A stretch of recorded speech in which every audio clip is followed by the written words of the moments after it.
Here is how it looks right now. York9 now on 10 points in third place behind Forge and Calvary Pacific, hanging on to that fourth spot, that final spot to advance to the second stage.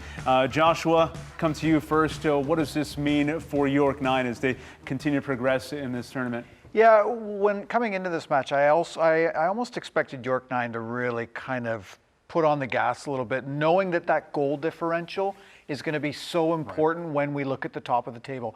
Is that probably enough, those 10 points, to get York9 in?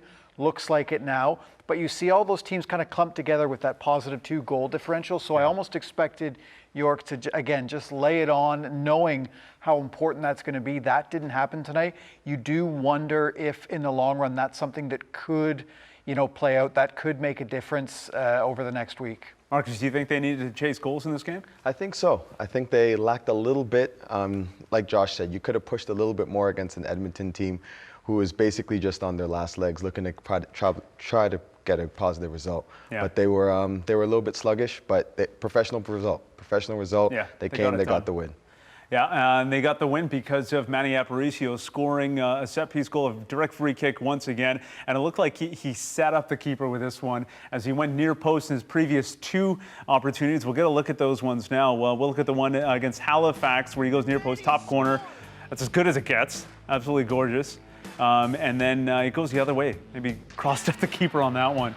This is sometimes all it takes. I mean, that first half was a bit sluggish from York. I mean, I've been saying all tournament how on paper they have as much attacking quality as I think anybody else in this tournament, right? And all it takes sometimes is just a little bit of magic on the day to make a difference, right? Maybe they should have had the one with Telfer as well. But this is the kind of performance that we expect from Manny Aparicio. This is the kind of thing that York9 is going to have to rely on because they haven't been dominant, all tournament. But sometimes this is really all it takes, and they needed it tonight. Well, they needed someone to step up, right? Yeah. We were talking about maybe Ryan Telfer being that guy.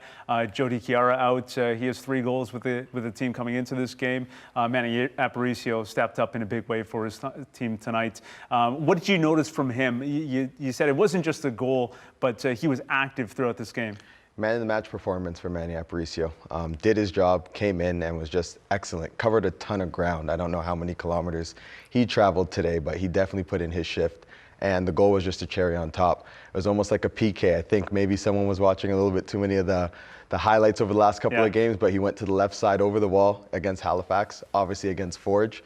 Got Kyle Porter's goal off the bar, and then now puts it in the opposite way. So maybe caught sleeping a little bit, but what a performance. We'll talk about the Y9 attacking options in a moment, but Marcus, I just want to get your thoughts on, Manny mentioned that he loves taking free kicks in training. Is that the best thing to do as an attacking player? Just knock free kicks and work on that part of your game? For sure.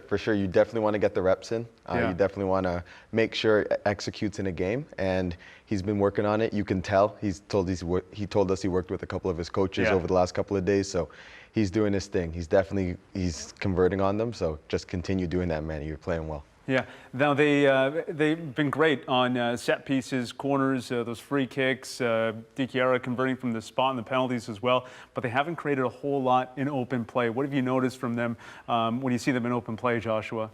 Well, I mean, first things first, that kind of goal, you practice it on the training ground. That's the kind of goal that I would have practiced in my intramural days, University of Guelph. So much fun. Yeah. Not University of Buffalo, but no, you know what? I've been kind of hard on York all tournament because they take their chances quite far away from goal very often. And I mentioned this earlier, how a team with so many skilled attackers but smallish attackers, they have to do their best to get closer to goal, less crosses. Again, that's a chance that I think Ryan Telfer is going to finish 9 times out of 10.